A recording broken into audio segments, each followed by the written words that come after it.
News చూస్తున్నాం. Pakistan occupied Kashmir, భారత భూభాగమైనటువంటి Pak occupied కశ్మీర్లో అలజడి రోజు రోజుకి ఉధృతంగా మారుతోంది.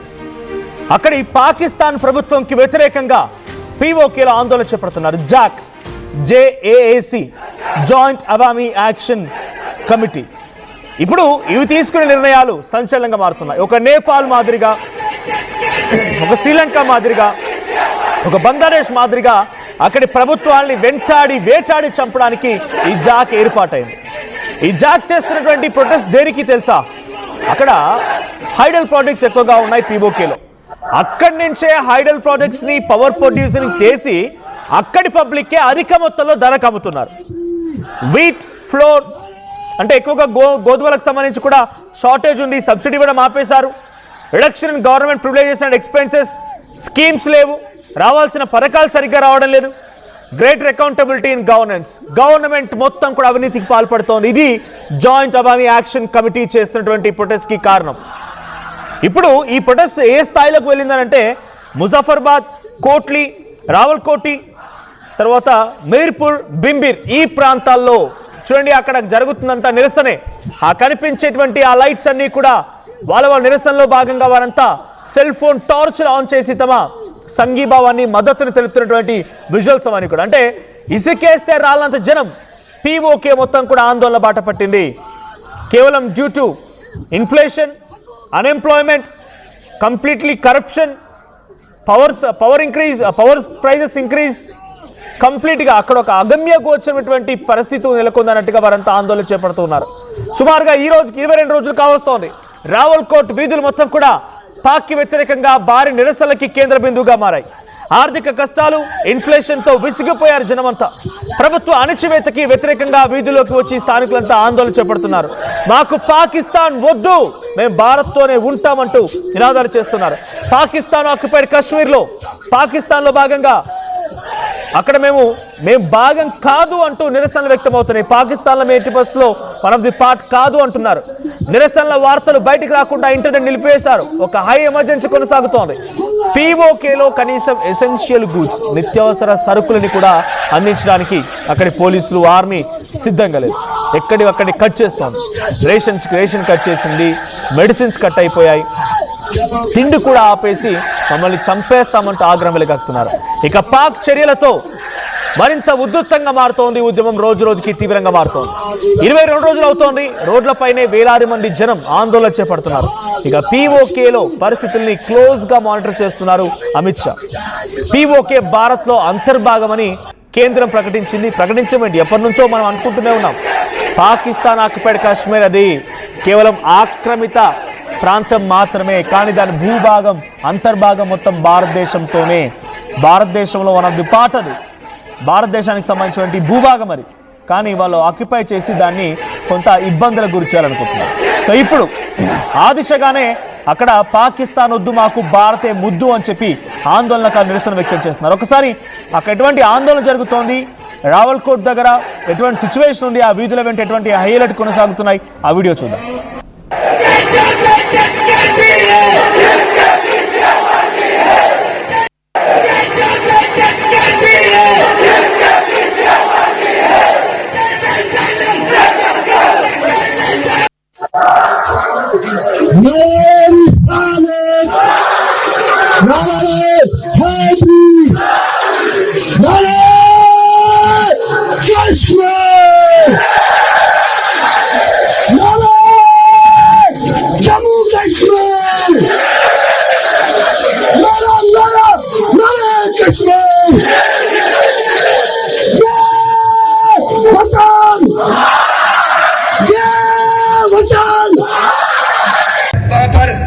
लाइन पे 0 पॉइंट पे तितली नोट हमारी खवातीन और हमारे बच्चे वहां धरना दे के बैठे हुए हैं।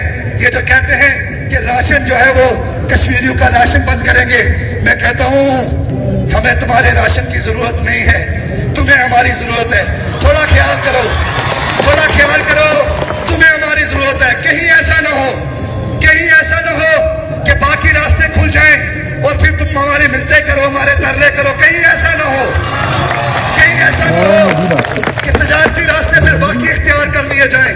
इसलिए गुजारिश ये है, हालात को नॉर्मल करने के लिए हुक्मरानों को ये अवाम की स्टेट है, यहाँ पर कोई मार्शल लॉ नहीं है, यहाँ पर कोई डिक्टेटर नहीं है। अगर कोई डिक्टेटर हो तो हम किसी डिक्टेटर को नहीं मानते। कश्मीर के अवाम किसी डिक्टेटर को कबूल नहीं करेंगे, किसी भी डिक्टेटर को कबूल नहीं करेंगे।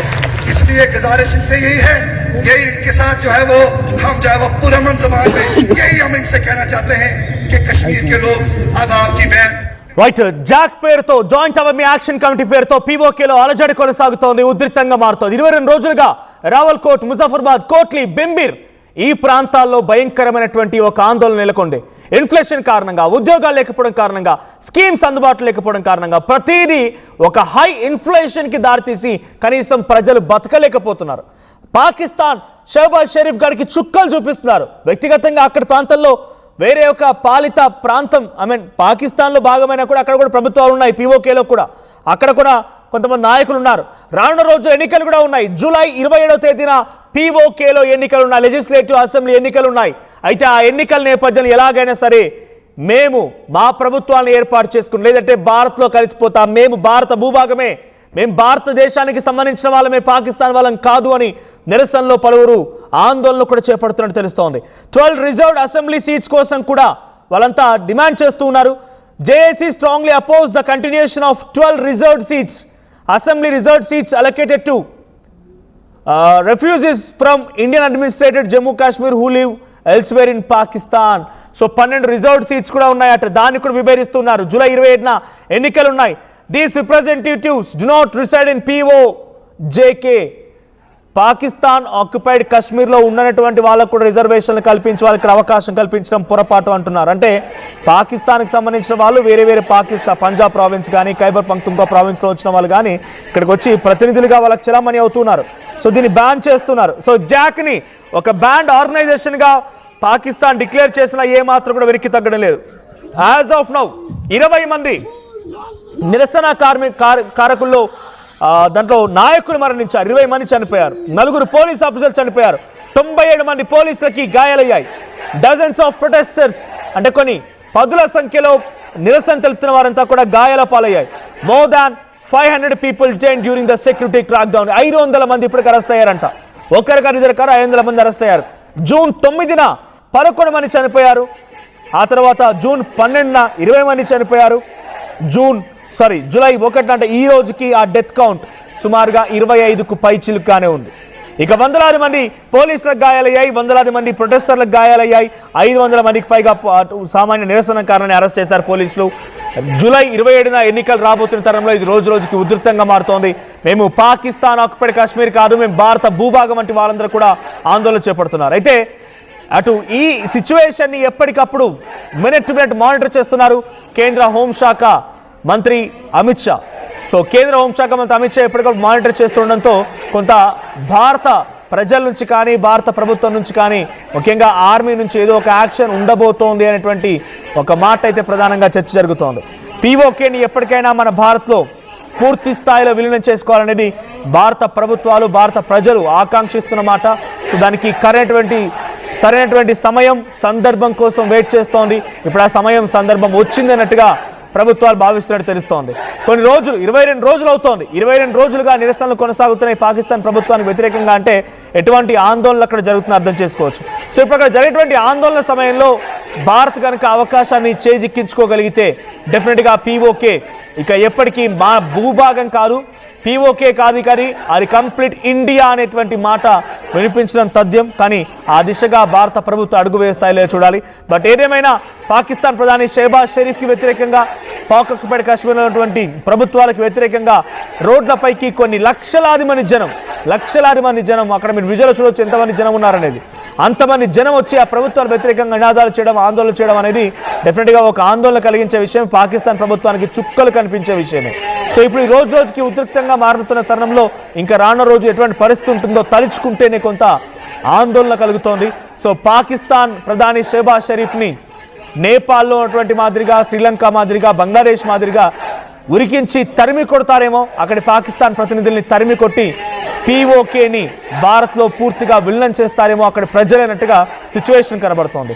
సో ఎలా ఉందనంటే సిచ్యువేషన్, మెడిసిన్స్ లేవు, వాళ్ళకి సప్లై అవుతున్న రేషన్ని కట్ చేశారు, ట్రాన్స్పోర్టింగ్ వెహికల్ ఎసెన్షియల్ గూడ్స్ తరలించేవి ఆగిపోయాయి, ఎక్కడికక్కడ బార్డర్ల దగ్గరే ఆ నిలిపివేసి అటు లోపలికి వెళ్ళనివ్వకుండా ఆ పీఓకేలకు వెళ్లకుండా నిలిపివేసి వాళ్ళు చెప్తున్న మాట ఏంటి ఆర్మీ సిబ్బంది అని అంటే సెక్యూరిటీ రీజన్స్ మూలంగానే మేము వీటిని ఆపేయడం జరుగుతోంది, సెక్యూరిటీ రీజన్స్ మూలంగానే ఎక్కడెక్కడ ఈ ట్రక్స్ని ఎసెన్షియల్ గూడ్స్తో వెళ్తున్నటువంటి ఈ లారీలని ఆపడం జరుగుతుంది అనేది ఆయన చెప్తున్నమాట. కానీ security reasons in the name of killing, security reasons అని చెప్పి అది చంపడానికి దారితీస్తున్న సిచ్యువేషన్స్ కనబడుతున్నాయి. చిన్నపిల్లలకి మెడిసిన్స్ లేవు, ఫుడ్ లేదు, ఎక్కువగా ఆ ప్రాంతాల్లో గోధుమలు అందుబాటులో లేవు, బేసిక్ మెడికేషన్ లేదు, వాటర్ సప్లై నిలిపివేశారు, ఇంటర్నెట్ కనెక్షన్ లేదు, పవర్ సప్లై లేదు. అందుకే రోడ్లపైకి నిరసన తెలుపుతూ వారంతా కూడా స్వచ్ఛందంగా ఎవరికి వారే వచ్చి ఆందోళన చేపడుతూ వాళ్ళ యొక్క సంఘీభావాన్ని మద్దతుని తెలుపుతూ ఉన్నారు. అక్కడ నాయకులకి జవామీ యాంటీ యాక్షన్ కమిటీకి సంబంధించి వారంతా ఆందోళన చేపడుతున్నారు. సో ఇప్పటివరకు 500 మంది అరెస్ట్ అయ్యారంటే అర్థం చేసుకోవచ్చు ఎంతటి తీవ్రమైన పరిస్థితులు పీఓకేలో ఉన్నాయనేది. ఇక అమిత్ షా మానిటర్ చేస్తున్నారన్నప్పుడు ఒక నెక్స్ట్ లెవెల్ ఆలోచన, ఒక ధోరణి అయితే కారణమవుతోంది. అమిత్ షా ఆలోచిస్తున్నారన్నప్పుడు డెఫినెట్గా ఒక బిగ్గెస్ట్ సెన్సేషన్ న్యూస్ త్వరలో రాబోతోంది అనేటువంటి సంకేతాలు చర్చలు జరుగుతున్నాయి. మరి నిజంగానే పీఓకేని కంప్లీట్గా భారత సమయం వచ్చింది కాబట్టి, సమయం ఆసన్నమైనట్టుగా భావించి ఇప్పుడు దాన్ని పూర్తిగా తమలో భాగం చేసుకుంటారా, ఇదంతా ఇండియా అన్నట్టుగా చెప్పబోతున్నారా, ఏం జరిగిద్దో చూడాలి.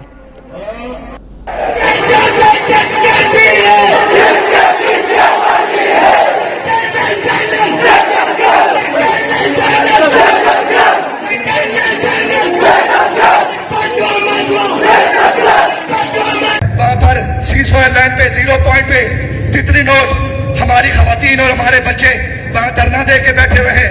ये जो कहते हैं कि राशन जो है वो कश्मीरियों का राशन बंद करेंगे, मैं कहता हूँ हमें तुम्हारे राशन की जरूरत नहीं है, तुम्हें हमारी जरूरत है. थोड़ा ख्याल करो, तुम्हें हमारी जरूरत है. कहीं ऐसा न हो कि बाकी रास्ते खुल जाएं और फिर तुम हमारी मिन्नतें करो, हमारे तरले करो. कहीं ऐसा न हो कि तजारती रास्ते फिर बाकी इख्तियार कर लिए जाएं. इसलिए गुजारिश ये है, हालात को नॉर्मल करने के लिए हुक्मरानों को ये अवाम की स्टेट है, यहाँ पर कोई मार्शल लॉ नहीं है, यहाँ पर कोई डिक्टेटर नहीं है.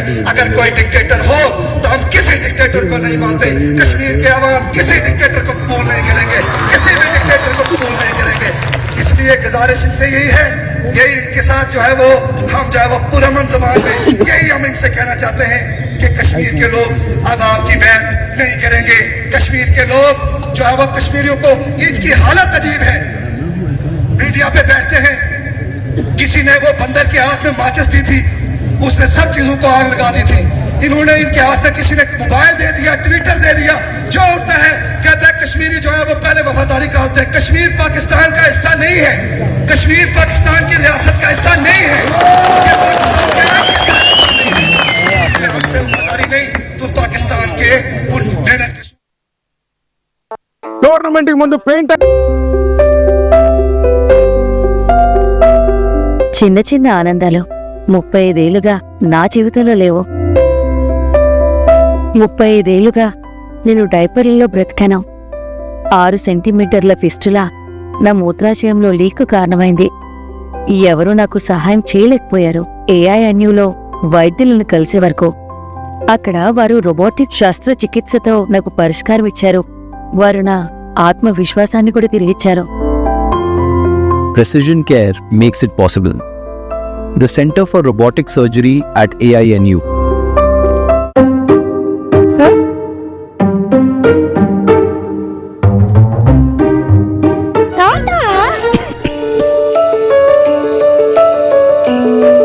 జలుబు, తలనొప్పి, నడుము నొప్పి, మోకాళ్ల నొప్పులు లాంటి లక్షణాల నుండి ఉపశమనానికి శాస్త్రిబా, ట్రస్టెడ్ బై మిలియన్స్ సిన్స్ 1992.